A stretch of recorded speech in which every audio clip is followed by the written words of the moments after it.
4 साल पहले जो शिवसेना टूटी थी, क्या वो फिर से जुड़ने जा रही है? क्या उद्धव ठाकरे और एकनाथ शिंदे एक बार फिर से एक ही पार्टी में दिखाई देंगे? महाराष्ट्र की राजनीति में यह सवाल अचानक इसलिए उठने लगा है क्योंकि दोनों खेमों के बड़े नेता अब खुलकर रीयूनियन की बात करने लगे हैं, फिर से एक होने की। और दिलचस्प बात यह है कि जिस बीजेपी के साथ रिश्तों को लेकर शिवसेना में टूट हुई थी, आज उसी बीजेपी को दोनों तरफ के कुछ नेता सबसे बड़ा खतरा बता रहे हैं। टाइम्स ऑफ इंडिया की रिपोर्ट के मुताबिक उद्धव ठाकरे की शिवसेना और एकनाथ शिंदे की शिवसेना के सीनियर नेताओं ने ऐसे संकेत दिए हैं। इशारा इस ओर है कि दोनों गुटों को फिर से एक करने पर विचार होना चाहिए। ये बयान ऐसे वक्त पर आए हैं जब महाराष्ट्र की राजनीति में बीजेपी का दबदबा लगातार बढ़ता दिख रहा है। इस चर्चा की शुरुआत हुई शिवसेना यूबीटी नेता अंबादास दानवे और शिंदे गुट के वरिष्ठ नेता अब्दुल सत्तार के बयानों से। जब अंबादास दानवे से पूछा गया कि क्या शिवसेना के दोनों गुटों को फिर से एक हो जाना चाहिए, तो उन्होंने कहा, मुझे कई मौकों पर ऐसा लगता है, लेकिन सिर्फ मेरे चाह लेने से कोई फायदा नहीं है। यानी उद्धव गुट के अंदर कम से कम कुछ नेता अब खुले तौर पर यह मान रहे हैं कि पार्टी के दोनों हिस्सों को फिर से साथ आने पर विचार करना चाहिए। उधर शिंदे गुट के नेता अब्दुल सत्तार ने भी लगभग उसी दिशा में बात की। सत्तार ने कहा, एकजुट होने का यही समय है। ऐसे में आप बैकग्राउंड से जुड़ी एक बात समझिए। 2022 में एकनाथ शिंदे ने शिवसेना के अंदर बगावत की, जिसके साथ ही तब की शिवसेना दो हिस्सों में बंट गई। तब की शिवसेना को अविभाजित शिवसेना भी कहा जा सकता है। इसके बाद दोनों गुट जो बने थे वहां पर, दोनों गुट अदालत से लेकर चुनाव आयोग तक लड़ते रहे। पार्टी का नाम, चुनाव चिन्ह, संगठन और राजनीतिक विरासत, हर चीज के लिए टकराव और संघर्ष हुआ। ऐसे में आज अगर दोनों तरफ के नेता यूनिटी या एकता की बात कर रहे हैं, तो ये अपने आप में बड़ी पॉलिटिकल मैसेजिंग मानी जा रही है, खासकर जब शिंदे सेना के सीनियर नेता इस टाइमिंग को एकदम सही बताते हैं। लेकिन फिर सवाल आता है कि इस टाइमिंग में ऐसा क्या खास है जो अचानक एकता की बातें की जाने लगी?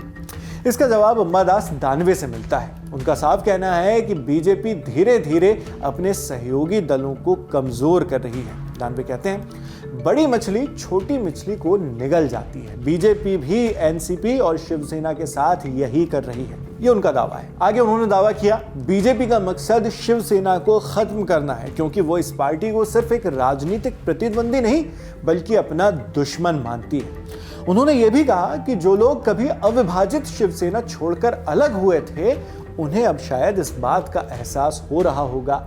यहां उन्होंने शिवसेना के दोनों ही गुटों की बात कर दी। दानवे का आरोप सिर्फ बीजेपी बनाम उद्धव ठाकरे तक सीमित नहीं रहा, बल्कि अंबादास दानवे का कहना है कि बीजेपी शिंदे की शिवसेना को भी राजनीतिक रूप से कमजोर कर रही है। उधर अब्दुल सत्तार जो शिंदे की शिवसेना के नेता हैं, उन्होंने भी बीजेपी की ओर इशारा करते हुए कहा, अगर हमारा बड़ा भाई ही हमें खत्म कर रहा है तो फिर एकता की बात करने में क्या गलत है, क्या हर्ज है? ध्यान दीजिए, यहाँ बड़ा भाई शब्द का प्रयोग किया गया। अंग्रेजी में इसे कहा जाता है बिग ब्रदर एटीट्यूड, यानी वो पक्ष जो ज्यादा मजबूत है और अपने करीबी छोटे पक्ष पर धौंस जमा रहा है। यहाँ अब्दुल सत्तार ने डायरेक्ट नाम नहीं लिया किसी का भी, न किसी पॉलिटिकल पार्टी का, लेकिन पॉलिटिकल एनालिस्ट का मानना है कि उनका इशारा बीजेपी की ही तरफ था, क्योंकि बीजेपी ही इस वक्त शिंदे शिवसेना के बिग ब्रदर वाले रोल में है। सिर्फ महाराष्ट्र ही नहीं बल्कि केंद्र सरकार में भी बीजेपी और शिंदे सेना आपस में सत्ता के पार्टनर्स हैं। यही इशारा शायद अब्दुल सत्तार का था, जैसा एनालिस्ट कह रहे हैं और एनालिसिस किया जा रहा है। मगर सिर्फ उनके इशारों से काम नहीं होगा। बड़ा सवाल यह है कि अगर दोनों गुट साथ आना चाहते हैं तो इसका आखिरी फैसला लेगा कौन? इसका भी सीधा जवाब अब्दुल सत्तार ने दिया। उन्होंने कहा, अगर उप मुख्यमंत्री एकनाथ शिंदे कह दें कि दोनों पार्टियों को साथ आ जाना चाहिए, तो इसे लागू करने में कोई देरी नहीं होगी। अगेन, ये एक बड़ी पॉलिटिकल मैसेजिंग है। एक तरह से ये कबूल करना है कि गेंद काफी हद तक एकनाथ शिंदे के पाले में है। इस पूरी बहस के पीछे महाराष्ट्र की बदलती राजनीतिक तस्वीर भी है। रिपोर्ट के मुताबिक छत्रपति संभाजीनगर जिला, जिसे पहले औरंगाबाद कहा जाता था, वो कभी अविभाजित शिवसेना का मजबूत गढ़ रहा है। औरंगाबाद म्युनिसिपल कॉर्पोरेशन और जिला परिषद जैसे लोकल यूनिट्स पर भी कभी शिवसेना का दबदबा था, लेकिन अब दोनों संस्थाएं बीजेपी के कंट्रोल में हैं। अंबादास दानवे ने Aurangabad Jalna local bodies constituency election का एग्जाम्पल दिया और कहा कि जिन सीट्स पर अविभाजित शिवसेना पिछले 25 से 30 सालों से चुनाव लड़ती रही, वहां अब बीजेपी ने अपना उम्मीदवार उतार दिया है। यानी गठबंधन के अंदर भी पॉलिटिकल इक्वेशंस पहले जैसे रहे नहीं हैं। अब्दुल सत्तार ने इस दौरान बंगाल की राजनीति का भी जिक्र किया। उन्होंने कहा, शिवसेना का हाल कभी ममता बनर्जी जैसा नहीं होगा, टीएमसी जैसा नहीं होगा, क्योंकि इसकी कमान शिंदे जैसे नेता के हाथों में है। फिलहाल ऐसा कोई दावा नहीं किया गया है कि कोई ऑफिशियल बातचीत शुरू हुई हो।